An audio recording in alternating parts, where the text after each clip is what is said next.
Jordan Miller will jump right into questions. Jordan, just looking back at your career here in Miami, just what are some of the moments that stand out most to you? Sheesh. The moments that stand out to me the most would be, this run that we had this year, last year, the run that we had. But what I'm most proud of is the relationships I've built these past 2 years I've been here. Being a transfer, you don't know what you're going to walk into. But ever since I stepped foot on this campus, relationships have gone so smooth. It's been nothing but love, and the group of guys my teammates that I was looking forward to work with, have been nothing but dogs as far as coming and performing every day, wanting to get the extra work up, staying late, coming early.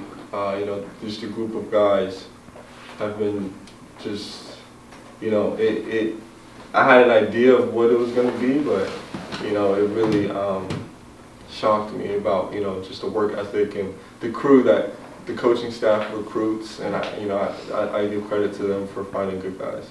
Jordan, with that, the way it started for you here at Miami, you personally, could you imagine what you eventually were able to do at UM and the team?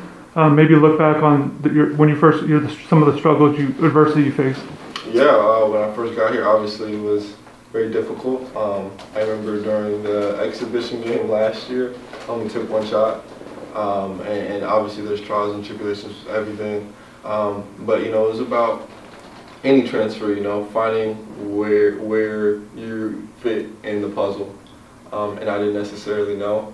Luckily, I felt, I was a very versatile player. So whatever the team needed me to do, I was just going to be my role. Last year it was, cutting, offensive rebounding. But, as the years progressed and the relationships got better, I obviously got more comfortable. And I think, the beginning of this year was huge. Coach L had a very, very long conversation just about what the year would look like for me. We lost some big pieces from last year. He basically asked me to step up, and I felt like I did a good job of that this year.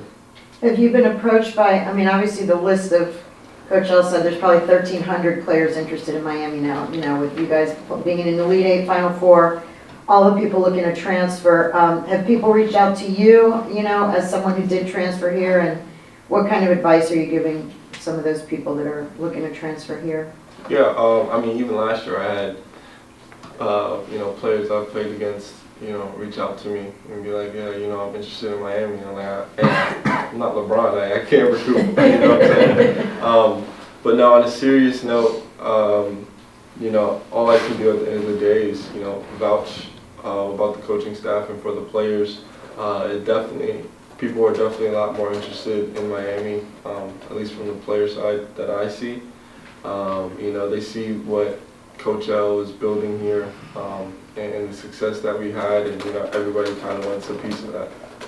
Jordan, less of a Miami-related question, just more so as you as a former transfer. You mentioned those early struggles that you had.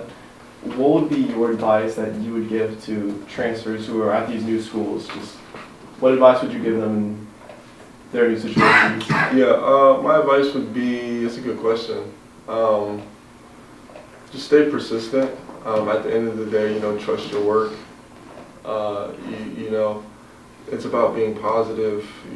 It's hard to get into a new system. I understand the difficulty of getting into a new system, but at the end of the day, you love basketball, and hard work is always going to prevail. So regardless of how games go, how you want them to go for yourself personally, it's just about staying persistent and consistent so you can get past that hump. Because if you just give up on yourself, then you're never going to get out those hard times. Can you give your sort of scouting report of next year's University of Miami basketball team? You're good at sort of reviewing, how do you think this team will, it's hard to know how they'll do because you don't know still a couple of the pieces coming, but of the players coming back, what do you see for next year's season for the Hurricanes? Yeah, obviously, the transfer board is crazy, but in a perfect world, everyone comes back. You know, I see this team being a contender for a national championship. You know, picking up, not that they need it, but you know, maybe getting some key transfers from the transfer portal, just to, you know, because who knows who's leaving or whatever. But you know, the core of this group is young, they're hungry, they're electric. You know, all words we've all used to describe the team this season. And again, you know, it comes back to like that work ethic thing. I know that these guys, you know, will always leave it all on the floor. And I don't see anyone, because you know how I felt last year after the Elite Eight, and this year we made it farther. And knowing the guys, I know they're going to be hungry to, you know, get past that and win a national championship. So, you know, I see this team being very, very, very good. You know, obviously the media always has their preseason ranks or whatever, you know what I'm saying? But, you know, the team's done a good job of ignoring those, not caring. But, you know, from what I've seen, been around in the coaching staff, I see this group just, you know, taking this season to another level. You guys have actually they've got their rank like 2 and 3 and 5 in some of those pre-season polls, so it seems like Miami might get some love. Yeah. This season this year. Jordan, can you just take us through the emotion of making the social media announcement that, you know, officially leaving Miami, and then just kind of take us through the next steps of your career preparing to go further? Yeah, the main thing I wanted to express was the love and the thankfulness. I wanted to say thank you to everyone in Miami, George Mason too, because I was there for 3 years of my career. Obviously, everyone knew I had no more eligibility. I mean, there are some people that didn't, but you know, I wanted to express my gratitude to the fans, to the coaches for making my collegiate career, you know, something to remember. Obviously, I want to play professionally. I want to play in the NBA, but that's a lot of work that needs to get done to get there, and I know that. I always love the grind, so that's not an issue for me. But again, you know, I wanted to keep everyone in the loop, and I felt like something had to be said, especially after these 2 years here, you know, to kind of just finalize and end my college career. What do you think you need to work on? Have you talked to some people who are NBA type people who have Yeah. told you what's kind of the scouting report on you heading into the NBA draft? Yeah, I mean, the biggest thing is I just need to show them that I can shoot the 3-ball consistently. I don't mind. I mean, my numbers are up from last year. I still believe I'm a better shooter than my numbers shown.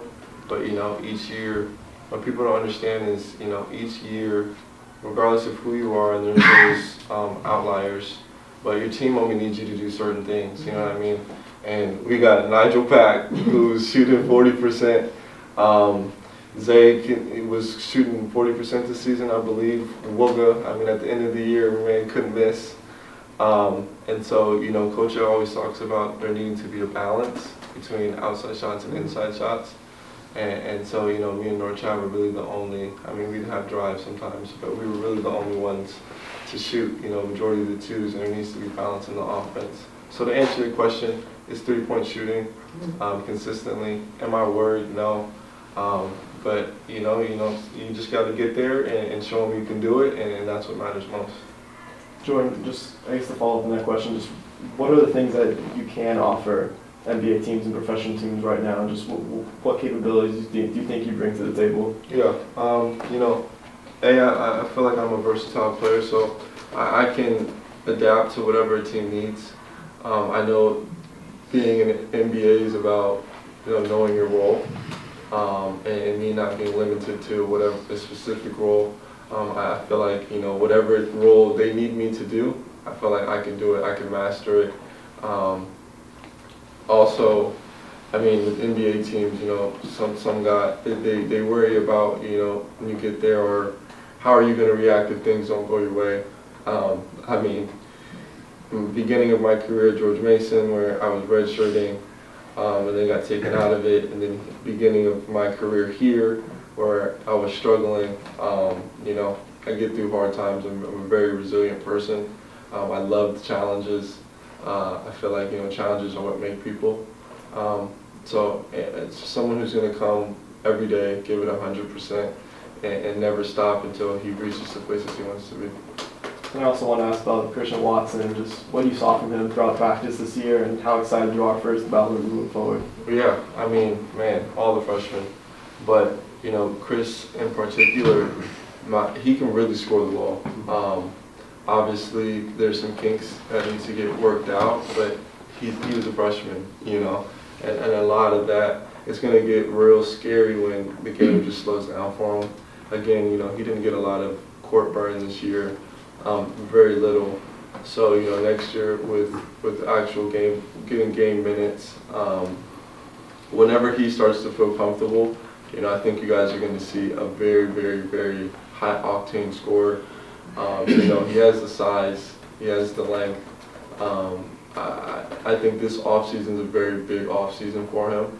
I always feel like that freshman to sophomore year offseason is very important, and how he chooses to work this offseason, which I have no doubt he's going to put the work in. I think will be the deciding factor on how he does next year.